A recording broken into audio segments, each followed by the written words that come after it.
வணக்கம். இன்றைய முக்கிய நிகழ்வுகள். புதுச்சேரியில் டெங்கு காய்ச்சல் பரவலை கட்டுப்படுத்த மேற்கொள்ளப்பட்டுள்ள நடவடிக்கைகள் குறித்து முதலமைச்சர் ரங்கசாமி அதிகாரிகளுடன் ஆலோசனை. மழைக்காலம் வரவுள்ளதால் அதற்கு முன்பாகவே முன்னெச்சரிக்கை நடவடிக்கைகளை மேற்கொள்ளுமாறு அதிகாரிகளுக்கு அறிவுறுத்தல்.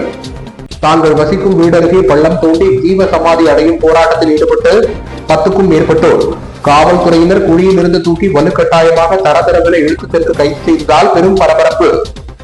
தட்டாஞ்சாவடி தொகுதியில் சாலைகளை சரி செய்ய வலியுறுத்தல். இந்திய கம்யூனிஸ்ட் கட்சி சார்பில் கையெழுத்து இயக்கம். அரியாங்குப்பத்தில் தூய்மை பணியாளர்களுக்கு அரியாங்குப்பம் கொம்யூன் பஞ்சாயத்து மற்றும் HR2 நிறுவனம் சார்பில் நடைபெற்ற இலவச கண் சிகிச்சை முகாம். ஏராளமான தூய்மை பணியாளர்கள் பங்கேற்று பயன். இனி விரிவான நிகழ்வுகள். புதுச்சேரியில் டெங்கு காய்ச்சல் பரவலை கட்டுப்படுத்த மேற்கொள்ளப்பட்டுள்ள நடவடிக்கைகள் குறித்து முதலமைச்சர் ரங்கசாமி அதிகாரிகளுடன் ஆலோசனை நடத்தினார். இந்த ஆலோசனை கூட்டத்தில் மழைக்காலம் வருவதற்கு முன்பாகவே அனைத்து முன்னெச்சரிக்கை நடவடிக்கைகளையும் மேற்கொள்ளுமாறு அதிகாரிகளுக்கு முதலமைச்சர் ரங்கசாமி அறிவுறுத்தினார். புதுச்சேரியில் டெங்கு காய்ச்சல் பரவலை கட்டுப்படுத்த மேற்கொள்ளப்பட்டுள்ள நடவடிக்கைகள் குறித்து முதலமைச்சர் ரங்கசாமி அதிகாரிகளுடன் வணிக வரித்துறை கருத்தரங்க கூட்டத்தில் ஆலோசனை நடத்தினார். இந்த கூட்டத்தில் டெங்கு காய்ச்சல் பரவலை கட்டுப்படுத்த இதுவரை மேற்கொள்ளப்பட்டுள்ள நடவடிக்கைகள் குறித்து முதலமைச்சருக்கு அதிகாரிகள் விளக்கி கூறினர். புதுச்சேரி யூனியன் 70,000 வீடுகளில் கொசு மருந்து அடிக்க ஏற்பாடு செய்யப்பட்டுள்ளது என்றும் இதில் புதுச்சேரியில் 45,000 வீடுகளுக்கும் காரைக்காலில் 15,000 வீடுகளுக்கும் மாகே மற்றும் ஏனா பகுதிகளில் தலா 5,000 வீடுகளுக்கும் கொசு மருந்துகள் தெளிக்க ஏற்பாடு செய்யப்பட்டுள்ளதாகவும் கூட்டத்தில் அதிகாரிகள் முதலமைச்சர் ரங்கசாமியிடம் விளக்கினர். இது தவிர கண்காணிப்பு மருத்துவமனைகளிலும் போதிய மருந்து, ரத்தம் மற்றும் கொசு வலைகளுடன் டெங்கு வார்டு உள்ளதாகவும் அனைத்து கண்காணிப்பு மருத்துவமனைகளிலும் போதுமான எண்ணிக்கையிலான சோதனை கருவிகள் இருப்பில் உள்ளன என்றும் அதேபோல் நகராட்சி மற்றும் கொம்யூன் பஞ்சாயத்துகளுக்கு லார்வா எதிர்ப்பு நடவடிக்கைகளை மேற்கொள்ள புகை இயந்திரம் மற்றும் பூச்சிக்கொல்லிகள் வழங்கப்பட்டுள்ளதாகவும் தெரிவிக்கப்பட்டது. கூட்டத்தில் புதுச்சேரியில் டெங்கு காய்ச்சலை தடுக்க அனைத்து நகர மற்றும் கிராம பகுதிகள் முழுவதும் தூய்மை பணிகளையும் மருந்து தெளிக்கும் பணிகளையும் தீவிரப்படுத்துமாறு முதலமைச்சர் ரங்கசாமி அதிகாரிகளிடம் அறிவுறுத்தினார். மேலும் சட்டமன்ற உறுப்பினர்கள் மற்றும் ஆரம்ப சுகாதார நிலையங்கள் குறிப்பிடும் இடங்களில் பகுதிகளில் கொசு மருந்து மற்றும் புகை தெளிக்க உள்ளாட்சித்துறை மற்றும் சுகாதாரத்துறை பணிகளை மேற்கொள்ள வேண்டும் என்றும் மழைக்காலம் வரவுள்ளதால் அதற்கு முன்பாகவே அனைத்து முன்னெச்சரிக்கை நடவடிக்கைகளையும் மேற்கொள்ளுமாறு முதலமைச்சர் ரங்கசாமி கூட்டத்தில் அறிவுறுத்தினார். இந்த கூட்டத்தில் அரசு செயலர் மற்றும் ஆணையர் ராஜு, மாவட்ட ஆட்சித்தலைவர் குலோத்துங்கன், சுகாதார பொறுப்பு இயக்குநர் செவ்வேல், விஞ்ஞானி டாக்டர் ஸ்ரீராம், சுகாதாரத்துறை சார்பு செயலர் முருகேசன், புதுச்சேரி மற்றும் உழவர்கரை நகராட்சி ஆணையர்கள், அரியாங்குப்பம், நெட்டப்பாக்கம், மண்ணாடிப்பட்டு, பாகூர் மற்றும் வில்லியனூர் ஆகிய கொம்யூன் பஞ்சாயத்துகளின் ஆணையர்கள், பொதுப்பணித்துறை, உள்ளாட்சித்துறை மற்றும் தொடர்புடைய பிற துறைகளின் அதிகாரிகள் கலந்து கொண்டனர். தங்களுக்கு மாற்று இடம் தர வலியுறுத்தி தாங்கள் வசிக்கும் வீடு அருகே பள்ளம் தோண்டி ஜீவசமாதி அடையும் போராட்டத்தில் ஈடுபட்ட 10க்கும் மேற்பட்டோரை போலீசார் வலுக்கட்டாயமாக தரதரவென இழுத்து சென்று கைது செய்ததால் அப்பகுதியில் பெரும் பரபரப்பு ஏற்பட்டது. புதுச்சேரி அடுத்த அரியாங்குப்பம் செட்டிக்குளம் பகுதியில் 18 வீடுகளை சேர்ந்த பொதுமக்கள் 40 வருடங்களாக வசித்து வருகின்றனர். இந்த நிலையில் அரியாங்குப்பம் வீராம்பட்டினம் சாலை விரிவாக்க பணிகள் நடைபெற உள்ளதை ஒட்டி செட்டிக்குளம் பகுதியில் வசிக்கும் இந்த 18 வீடுகளை காலி செய்ய அரியாங்குப்பம் பஞ்சாயத்து அதிகாரிகள் உத்தரவளித்து நோட்டீஸும் வழங்கியுள்ளனர். இந்நிலையில் அப்பகுதி மக்கள் தங்களுக்கு உரிய இடத்தை ஒதுக்கி தர வேண்டும், தாங்கள் வசிக்கும் பகுதியில் பின்புறம் உள்ள புறம்போக்கு இடத்தை ஒதுக்கி தர வேண்டும் என பலதரப்பட்ட முறையில் அரசுக்கு மனுவாக கொடுத்துள்ளனர். இந்நிலையில் தாங்கள் வசித்து வரும் மனையை காலி செய்து படகுத்துறைக்கு வாடகை விட தொகுதியின் சட்டமன்ற உறுப்பினர் மிரட்டுவதாகவும் பொதுமக்கள் குற்றம் சாட்டியுள்ளனர். புதுச்சேரியில் வாழ வழி இல்லாத தங்களை நித்யானந்தா வாழும் கைலாசாவிற்கு அனுப்பி வைக்குமாறு ஏற்கனவே அவர்கள் கோரிக்கை மனு அளித்தனர். மனு கொடுத்து 15 நாட்களுக்கு மேலாகியும் நடவடிக்கை எடுக்கப்படவில்லை. மாறாக தங்களை உடனடியாக காலி செய்ய வேண்டும் என நில அளவைத்துறை சார்பில் உத்தரவு வந்திருப்பதை கண்டித்து அவர்கள் செட்டிக்குளம் பகுதியில் நாகமுத்து அம்மன் கோவில் அருகே பள்ளம் தோண்டி சுற்றி மஞ்சள் சிவப்பு கொட்டி ஜீவசமாதி அடையும் நூதன போராட்டத்தை நடத்தினர். இந்த போராட்டத்தில் பெட்ரோல் மற்றும் டீசல், மண்ணெண்ணெயை கேன்களுடன் போராட்டத்தில் கொண்டு வந்து ஈடுபட்டனர். இது குறித்து தகவல் அறிந்து சம்பவ இடத்திற்கு விரைந்து வந்த துணை ஆட்சித்தலைவர் அர்ஜுன் ராமகிருஷ்ணன் போராட்டத்தில் ஈடுபட்ட மக்களிடம் பேச்சுவார்த்தை நடத்தினார். அப்போது அவர்கள் உத்தரவாதம் அளிக்க வேண்டும், அதுவரை களைய மாட்டோம் என எச்சரிக்கை விடுத்தனர். ஒரு கட்டத்தில் தாங்கள் களையவில்லை என்றால் காவல்துறை நடவடிக்கை எடுக்கும் என கூறியவுடன் போராட்டத்தில் ஈடுபட்டவர்கள் தாங்கள் கையில் வைத்திருந்த பெட்ரோல் மற்றும் டீசலை தங்கள் மேலே ஊற்றிக் கொண்டனர். இதனை பார்த்த போலீசார் உடனடியாக வயதானவர்கள் என்பதை கூட பார்க்காமல் அனைவரையும் குழியிலிருந்து வலுக்கட்டாயமாக தூக்கி தரதரவென இழுத்து சென்று கைது செய்தனர். மேலும் அவர்கள் கதறி அழுதது அனைவரையும் சோகத்தில் ஆழ்த்தியது. தனது குடும்பத்தினரை தரதரவென இழுத்து சென்று கைது செய்வதை கண்ட பெண் அருகில் உள்ள குளத்தில் விழுந்து தற்கொலை செய்ய முயன்றார். அவரையும் போலீசார் மீட்டு அழைத்து சென்றனர். இச்சம்பவத்தால் அப்பகுதியில் பெரும் பரபரப்பு ஏற்பட்டது.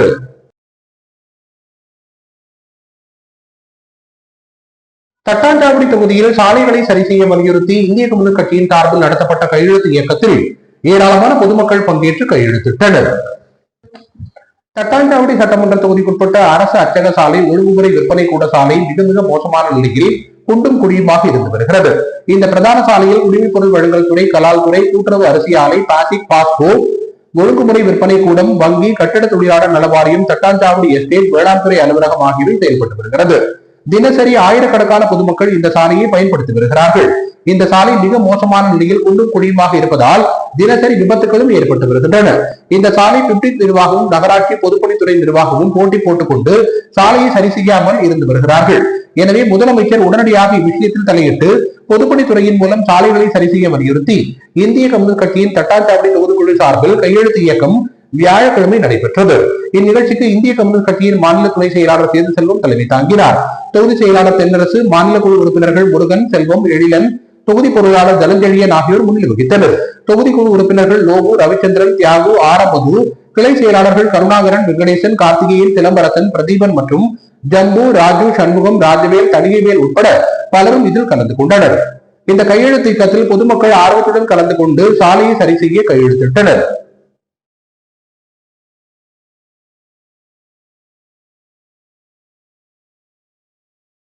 வில்லியனூர் கொம்யூன் பஞ்சாயத்துக்குட்பட்ட ஒதியம்பட்டில் 1 கோடி ரூபாய் மதிப்பீட்டில் வடிகால் வாய்க்கால் அமைக்கும் பணிகளை தொகுதியின் சட்டமன்ற உறுப்பினரும் சட்டமன்ற எதிர்க்கட்சி தலைவருமான சிவா பூமி பூஜை செய்து தொடங்கி வைத்தார்.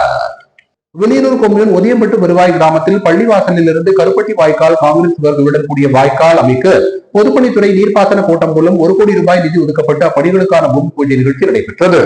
இந்நிகழ்ச்சியில் தொகுதியின் சட்டமன்ற உறுப்பினரும் சட்டமன்ற எதிர்க்கட்சி தலைவருமான சிவா கலந்து கொண்டு வடிகால் வாய்க்கால் அமைக்கும் பணிகளை பூமி பூஜை செய்து தொடங்கி வைத்தார். இந்நிகழ்ச்சியில் பொதுப்பணித்துறை தலைமை பொறியாளர் டாக்டர் தீனதயாளன், கண்காணிப்பு பொறியாளர் வீரசெல்வம், நீர்ப்பாசன கோட்ட செயற்பொறியாளர் ராதாகிருஷ்ணன், உதவி பொறியாளர் மதிவாணன், இளநிலை பொறியாளர் சங்கர் மற்றும் ஊர் முக்கியஸ்தர்கள் லத்தீப், கமல் பாஷா, செல்வநாயகம், கதிரவன், ஜெகன்மோகன் உள்ளிட்ட திமுக நிர்வாகிகள் ஏராளமானோர் கலந்து கொண்டனர். அரியாங்குப்பம் வட்டார வளர்ச்சி அலுவலகம் சார்பில் தவளக்குப்பம் மற்றும் தானாம்பாளையம் பகுதிகளில் மகாத்மா காந்தி தேசிய ஊரக வேலை உறுதி திட்டத்தின் கீழ் பணிகளை தொகுதியின் சட்டமன்ற உறுப்பினரும் சபாநாயகருமான ஏம்பலம் செல்வம் தொடங்கி வைத்தார். புதுச்சேரி அரசு வட்டார வளர்ச்சி அலுவலகம் அரியாங்குப்பம் வட்டாரம் சார்பில் மணவெளி தொகுதி தானாம்பாளையம் மற்றும் தவளக்குப்பம் பகுதியில் மகாத்மா காந்தி தேசிய ஊரக வேலை உறுதி திட்டத்தின் கீழ் 14,87,000 ரூபாய் மதிப்பீட்டில் பணிகள் தொடங்கப்பட உள்ளது. இந்த பணிகளுக்கான பூமி பூஜை நிகழ்ச்சி நடைபெற்றது.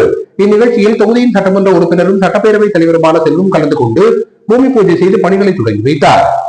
தானாம்பாளையம் பகுதியில் உள்ள ராஜீவ்காந்தி அரசு கலை மற்றும் அறிவியல் கல்லூரியில் 10,52,000 ரூபாய் திட்ட மதிப்பீட்டில் கல்லூரி வளாகத்தில் உள்ள முப்பதர்களை அகற்றி தரையை சமர்ப்படுத்தும் பணிகள் மற்றும் அரவிந்த் கண் மருத்துவமனை அருகில் உள்ள இரட்டை குட்டை இணை வாய்க்காலை 4,35,000 ரூபாய் திட்ட மதிப்பீட்டில் தூர்வாரி ஆழப்படுத்துதல் பணிகளையும் சட்டப்பேரவைத் தலைவர் ஏம்பலம் செல்வம் தொடங்கி வைத்தார். முன்னதாக ராஜீவ்காந்தி அரசு மற்றும் கலைக்கல்லூரி வளாகத்தில் மரக்கன்றுகளை சட்டப்பேரவைத் தலைவர் நட்டு வைத்தார். இந்நிகழ்ச்சியில் வட்டார வளர்ச்சி அதிகாரி கார்த்திகேசன், உதவி பொறியாளர் ராமன், கல்லூரி முதல்வர் பேராசிரியர் ஹன்னா மோனிஷா, இளநிலை பொறியாளர் சிவஞானம், பணி ஆய்வாளர் கணேசன் மற்றும் அப்பகுதி முக்கிய பிரமுகர்கள், பாஜக மாநில விவசாய அணி தலைவர் ராமு, கிருஷ்ணமூர்த்தி, சக்திவேல், ஞானசேகர் உள்ளிட்ட ஊர் முக்கிய பிரமுகர்கள், கல்லூரி பேராசிரியர்கள் மற்றும் பொதுமக்கள் கலந்து கொண்டனர். அசோகர் அம்பேத்கர் தர்ம பெரும் பயணத்தின் 2ஆம் ஆண்டு வரவேற்பு நிகழ்ச்சியில் முன்னாள் முதலமைச்சர் நாராயணசாமி, காங்கிரஸ் சட்டமன்ற உறுப்பினர் வைத்தியநாதன் உள்ளிட்ட ஏராளமானோர் கலந்து கொண்டு சிறப்பித்தனர். ஒற்றுமை, சமத்துவம், சமூக நீதி, உலக அமைதிக்கான பௌத்த பயணம் அசோகர் அம்பேத்கர் தர்ம பெரும் பயணம் 2ஆம் ஆண்டு வரவேற்பு நிகழ்ச்சி புதுச்சேரி கடற்கரை சாலையில் உள்ள அம்பேத்கர் மணிமண்டபத்தில் நடைபெற்றது. இந்நிகழ்ச்சியில் பௌத்த சகோதரத்துவ கழக தலைவர் பாலகிருஷ்ணன் தலைமை தாங்கினார். நிகழ்ச்சியில் தேசிய ஒருங்கிணைப்பாளர் பௌத்த சகோதரத்துவ கழகம் உதிர் வளவன் வரவேற்புரையாற்றினார். இந்நிகழ்ச்சியில் சிறப்பு அழைப்பாளராக முன்னாள் முதலமைச்சர் நாராயணசாமி, காங்கிரஸ் சட்டமன்ற உறுப்பினர் வைத்தியநாதன், பழனிவேலு, உமா சுதன், அனிதா குமாரி மற்றும் விடுதலை செல்வன், அரங்க கதிரவன், பாலபிரகாஷ், சீனிவாசன், புத்த மௌரியா, தேசிய செயலர், பௌத்த சகோதரத்துவ கழகம் வாசகர் பாரதி, பிரபு மற்றும் விடுதலை சிறுத்தை கட்சி தோழர்கள் கலந்து கொண்டு சிறப்பித்தனர்.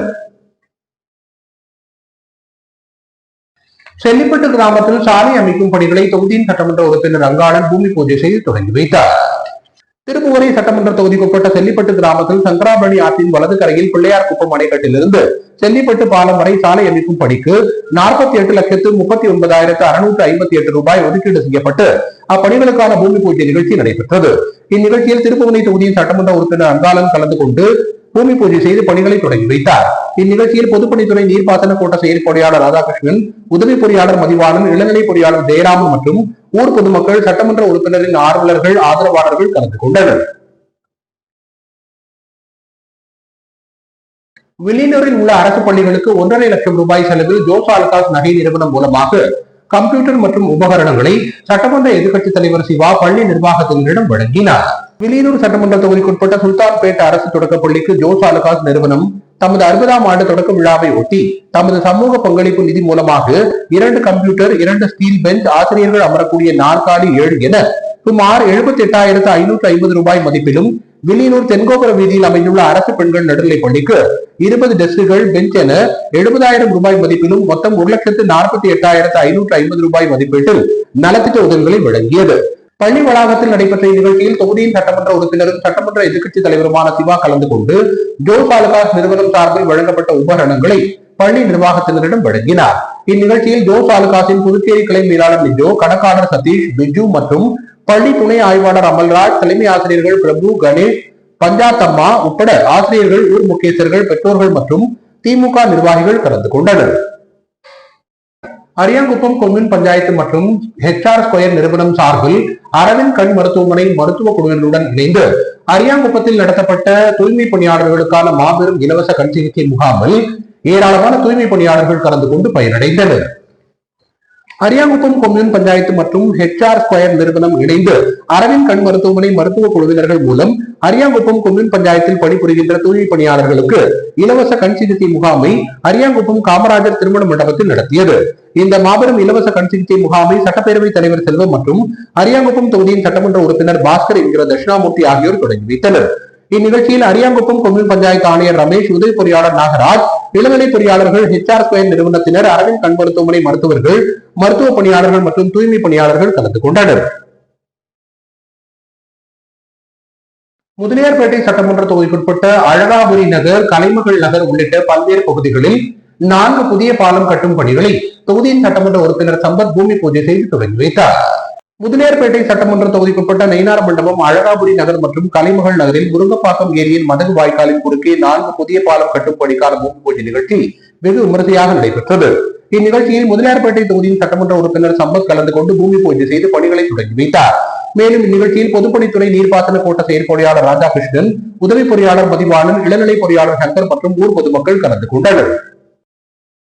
OBC மக்களின் இடஒதுக்கீடு பற்றி தவறாக சித்தரித்து பேசிய ராகுல் காந்தியை கண்டித்து பாஜக சார்பில் நடத்தப்பட்ட கண்டன ஆர்ப்பாட்டத்தில் பாஜக நிர்வாகிகள் ஏராளமானோர் பங்கேற்றனர்.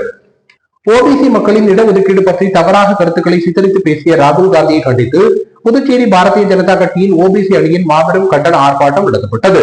இதில் பாரதிய ஜனதா கட்சியின் மாநில தலைவர் செல்வ கணபதி MP மற்றும் சிறப்பு அழைப்பாளர் டாக்டர் கார்வேந்தன், OBC தேசிய செயற்குழு உறுப்பினர் மற்றும் தமிழ்நாடு ஊடக பிரிவு தலைவர், OBC அணி மாநில தலைவர் நடராஜன், பாரதிய ஜனதா கட்சியின் மாநில பொதுச் செயலாளர் மௌலிதேவன், மோகன்குமார், கல்யாண சுந்தரம் MLA, OBC அணியின் மாநில பொதுச் செயலாளர் வேல்முருகன் மற்றும் சுந்தரமூர்த்தி, மாநில செயலாளர் வெற்றி செல்வன், பழனிவேல், துளசிராம், கலையரசன், ராமபாண்டி, சீனிவாச பெருமாள் உள்ளிட்ட ஏராளமான பாஜக நிர்வாகிகள் கலந்து கொண்டு கண்டன கோஷங்களை எழுப்பினர். ஆஸ்திரேலியாவில் மெல்போர்ன் நகரில் இயங்கி வரும் நாட்டியாலயா நாட்டிய பள்ளி குழுவினர் புதுச்சேரி சித்தானந்தா கோவிலில் நடத்திய நாட்டிய நிகழ்ச்சியை ஏராளமானோர் கண்டு ரசித்தனர். ஆஸ்திரேலியா மெல்போர்ன் நகரில் உள்ள நாட்டியாலயா நாட்டிய பள்ளி நடன குழுவினர் இந்தியாவில் உள்ள பல்வேறு நகரங்களில் தேவி சங்கமம் என்ற பெயரில் பிரதான நாட்டிய கலைஞர் உஷா நந்தினி தலைமையில் நாட்டிய நிகழ்ச்சிகளை நடத்தி வருகின்றனர். இந்த வரிசையில் புதுச்சேரி சித்தானந்தா சுவாமிகள் கோவில் அரங்கேற்ற மண்டபத்தில் ஆஸ்திரேலியா நாட்டிலிருந்து வந்திருந்த 10 பரதநாட்டிய கலைஞர்கள் புஷ்பாஞ்சலி, வர்ணம், தேவி பரதம் மற்றும் தில்லானா என்ற தலைப்பிலான நாட்டிய நிகழ்ச்சிகளை நடத்தினர். இந்த நிகழ்ச்சிக்கு முன்னாள் சட்டப்பேரவை தலைவர் சிவக்கொழுந்து தலைமை தாங்கினார். சட்டமன்ற உறுப்பினர் VP ராமலிங்கம் வாழ்த்து பேசினார். முன்னாள் நீதிபதி அசோகன், சப்தகிரி அறக்கட்டளை நிர்வாகிகள் ரமேஷ், விஜய் ஆகியோர் முன்னிலை வகித்தனர். இந்த நாட்டிய நிகழ்ச்சியை ஏராளமான பக்தர்கள் உள்ளிட்ட பொதுமக்கள் கண்டு களித்தனர். இத்துடன் இன்றைய நிகழ்வுகள் நிறைவடைந்தன. வணக்கம்.